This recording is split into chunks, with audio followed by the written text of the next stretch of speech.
इस दिखावा में मत रहिएगा। क्या कीजिएगा दिखावा करके? ये संसार की चीजें यहीं रह जाएगी। यहाँ झगड़ा, लड़ाई, धन दौलत, द्वेष, एक दूसरे को पीछा करना, मतलब किसी को पीछे कर देना, उसको बर्बाद कर देना, ये सब चीजें यहीं रह जाएगी। हमारे आपके सबके जीवन में एक ऐसी शाम आएगी जिसके बाद कोई सुबह नहीं होगा। फिर याद आएगी तो हमारी अच्छी काम और कोई नहीं। जीवन में एक चीज हमेशा याद रखना, सब लोग गांठ बांध के, जितना आपके चाहने वाले हैं उससे 4 गुना आपको गिराने वाले होंगे। ये हमेशा जीवन में याद रखना।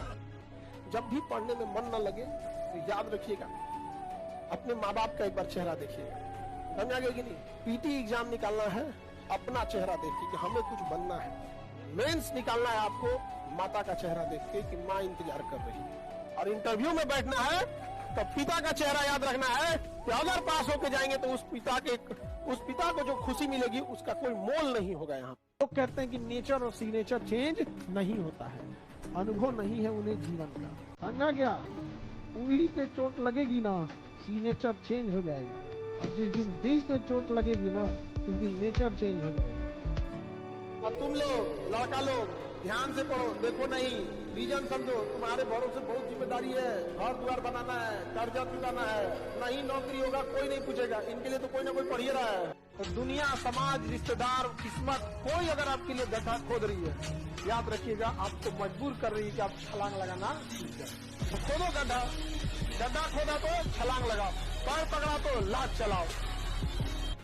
संघर्ष से व्यक्ति को कभी नहीं भागना चाहिए, क्योंकि जीवन में जो कभी संघर्ष से परिचित नहीं हुआ, इतिहास गवाह है, वो कभी चर्चित नहीं हुआ। और जिंदगी हो या व्हाट्सएप, लोग हमेशा स्टेटस ही देखते हैं। जीवन में संघर्ष का आना बहुत जरूरी है, क्योंकि फूलों की हिफाजत कांटे ही करते हैं, माली तो बहुत बाद में आता है। और रिकॉर्ड वो तोड़ते हैं जिनके रगों में खून नहीं बल्कि लक्ष्य पाने के लिए जुनून दौड़ता हो। याद रखिएगा, जिस समय आपका किस्मत साथ न दे, समझ जाइएगा कि आपकी मेहनत आपका साथ देगी। किस्मत एक लिफ्ट की तरह होती है, कभी भी धोखा दे सकती है, लेकिन जो मेहनत होती है वो सीढ़ियों की तरह होती है। चढ़ने में तो थकान देगी, लेकिन कभी आपका साथ नहीं छोड़ेगी, आपको अपने मंजिल तक पहुंचाएगी। और बुलंदी पर चढ़ने के बाद आपको घमंड नहीं बल्कि एक सुकून मिलेगा कि मेहनत जरूर की है, लेकिन अपनी मंजिल तक जरूर पहुंचे।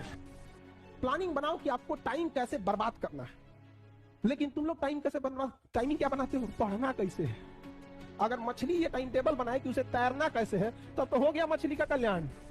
आप पढ़ने आए हो बाबू, आपका दिन रात यही काम होना चाहिए कि पढ़ाई कर रहे हैं। आपके पास टाइमिंग इस बात की टाइम टेबल होना चाहिए कि बाहर कब जाना है, फोन पे कब बात करना है, कैसे क्या करना है। आप यकीन मानिएगा, आप ये बर्बाद वाला टाइम एक बार शेड्यूल बना के देखिएगा, फिर समझ में आएगा। हम लोग का भी फिक्स रहता है कि कितने बजे से कितने बजे के बीच में कोचिंग से स्टूडेंट से रिलेटेड प्रॉब्लम सुनना है। उस टाइम पे कुछ भी आ रहा है, हम लोग दूसरे का नहीं सुनेंगे।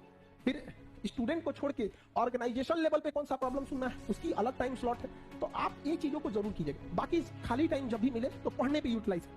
दुनिया में 2 चीज बहुत भारी होती है, एक बाप के कंधे पर बेटे की अर्थी, और दूसरा बस्ता उठाने की उम्र में जब घर की जिम्मेदारियां उठानी पड़ती है, तो उससे भारी दुनिया में कुछ नहीं होता है।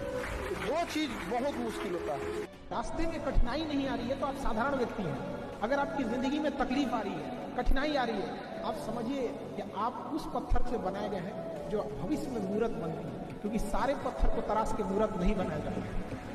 तो जितने लड़के हैं या लड़कियां हैं, अगर लाइफ में मुसीबत आ रही है ना, तो अपने आप को एक बार अकेले में जाके ना कि हम उन पत्थर में से जो भविष्य में मूर्त जरूर बनती है। आपको संघर्ष करना पड़ेगा। और आजकल की यंग जनरेशन में ना ये चीज की कमी होती है, थोड़े से में टूटने लगे। ऐसा नहीं हो सकता। आप कभी किसी चीज से घबराइएगा नहीं।